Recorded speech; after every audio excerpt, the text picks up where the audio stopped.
नमस्कार, मैं जीआरएच न्यूज के लिए गिरीश शेखर। आज के इस ब्लॉग में मैं भारतीय जनता पार्टी की बात करूंगा। उत्तर प्रदेश में कई गुटों में भारतीय जनता पार्टी बटी है, इस बारे में भी आपको जानकारी दूंगा। यहाँ तक कि प्रशासन और पुलिस तक विभिन्न धड़ों में बटी हुई है, जिसके कारण कि आम जनता को परेशानी हो रही है। इसी प्रकार किस प्रकार दिल्ली में जो 27 वर्षों के बाद भारतीय जनता पार्टी का बनवास टूटा है, आरोप है कि वहाँ पैसे लेकर बाहरी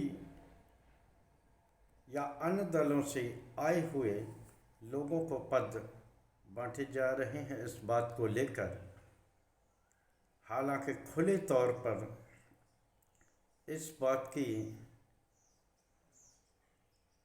जानकारी नहीं हो पा रही है, लेकिन जिस प्रकार दक्षिण दिल्ली के सांसद के घर पर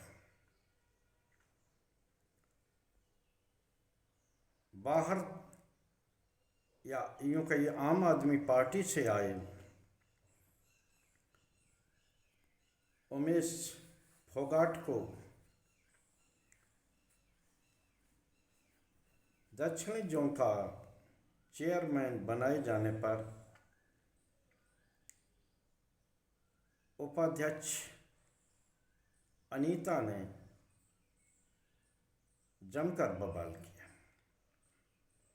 सबसे पहले खबर आपको उत्तर प्रदेश से बताएंगे, जहां निश्चित तौर पर अमित शाह द्वारा एक 15 जून को कार्यक्रम के दौरान उप मुख्यमंत्री केशव प्रसाद मौर्य को अपना मित्र बताए जाने पर राजनीतिक सरगर्मी तेज हो गई। निश्चित तौर पर भारतीय जनता पार्टी के न सिर्फ विधायक बल्कि संगठन पदाधिकारी, यहाँ तक कि प्रशासन तक विभिन्न धड़ों में बटा हुआ। कानपुर नगर का एक मामला आया जिसमें जिलाधिकारी और सीएमओ के विवाद में न सिर्फ कानपुर नगर के विधायक बटे बल्कि विधानसभा अध्यक्ष भी एक पक्ष बनते दिखाई दिए। जिलाधिकारी ने सीएमओ कार्यालय में औचक निरीक्षण किया था। उस औचक निरीक्षण में सीएमओ अनुपस्थित पाए गए और अन्य भी ऑफिस की व्यवस्थाएं खराब पाई। इसको लेकर उन्होंने कार्रवाई की और सीएमओ के खिलाफ भी शासन को पत्राचार किया।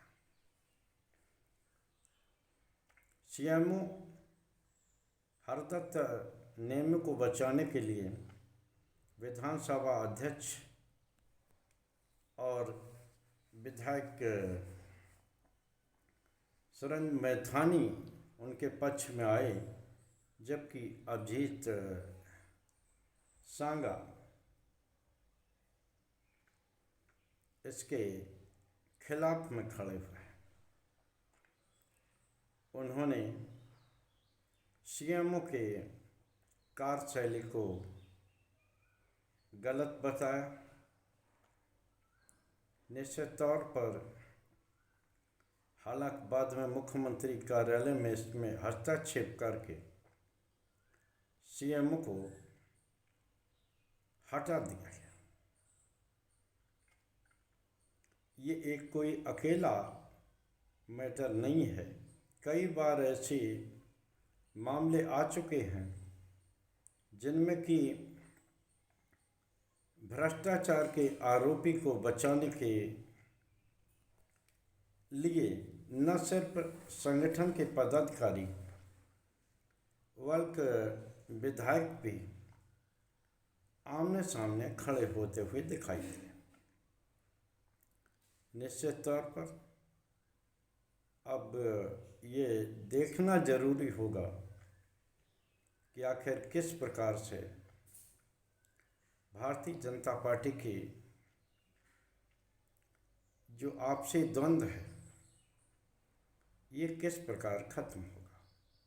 हालांकि ये द्वंद्व भी भाजपा के शीर्ष नेतृत्व द्वारा फैलाया गया। आखिर मुख्यमंत्री और एक और उप मुख्यमंत्री ब्रजेश पाठक की उपस्थिति में आखिर गृह मंत्री अमित शाह को इस बात की ज़रूरत क्या थी कि वो केशव प्रसाद मौर्य को अपना मित्र बताए।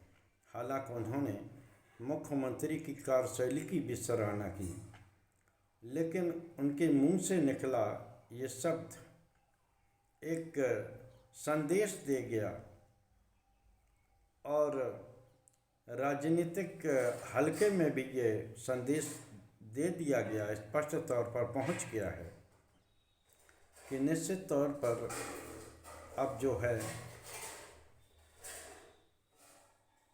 आगामी भविष्य में केशव प्रसाद मौर्य को कोई न कोई बड़ा पद मिलेगा, यानी कि उनका राजनीतिक कद बढ़ाया जाएगा। जिस प्रकार गृह मंत्री अमित शाह ने अपने उत्तर प्रदेश में बिसात पहले से ही बिछा रखी है। सभी लोगों को याद होगा कि विधानसभा के में ही करीब भारतीय जनता पार्टी के 150 विधायक योगी आदित्यनाथ के खिलाफ धरने पर बैठ चुके हैं। हालांकि उस मामले में कुछ हुआ नहीं और अभी भी लोनी के विधायक नंदलाल गुर्जर हों या अन्य विधायक हों, उनकी कसक, उनकी टीस रह रहकर बाहर निकलती रहती।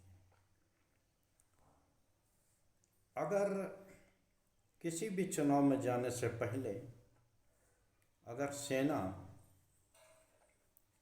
एकजुट होकर न लड़े, अपने सेनापति की अगुवाई में चलती हुई न दिखे, तो वहाँ से किस प्रकार के परिणाम आ सकते हैं ये समझा जा सकता है। क्योंकि 2026 में पंचायत चुनाव हैं, जिनको कि एक तरह से विधानसभा चुनाव का लिटमस टेस्ट माना जाना चाहिए, सेमीफाइनल माना जाना चाहिए, क्योंकि 27 में विधानसभा के आम चुनाव भी हैं। और जिस प्रकार भारतीय जनता पार्टी में एक दूसरे को नीचा दिखाने की मारामारी बची लगी हुई है, वो ये दर्शाने को काफ़ी है कि भारतीय जनता पार्टी के ही लोग अपनी ही सरकार को कमज़ोर करने के लिए सड़कों पर और एक योजना के तहत, जिसमें कि भारतीय जनता पार्टी का केंद्रीय नेतृत्व भी सहयोगी है, उतर चुके हैं।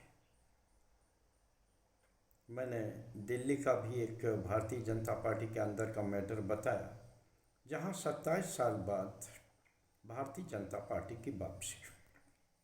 वहाँ भी निश्चित तौर पर साहिब सिंह वर्मा मुख्यमंत्री बनना चाहते थे। तमाम लोगों की इस तरह की आशा रहती है, इसमें कोई गलत बात नहीं है, क्योंकि राजनीति में सभी लोग चाहते हैं कि उनकी उन्नत हो, उन्हें अच्छा सा अच्छा पद मिले।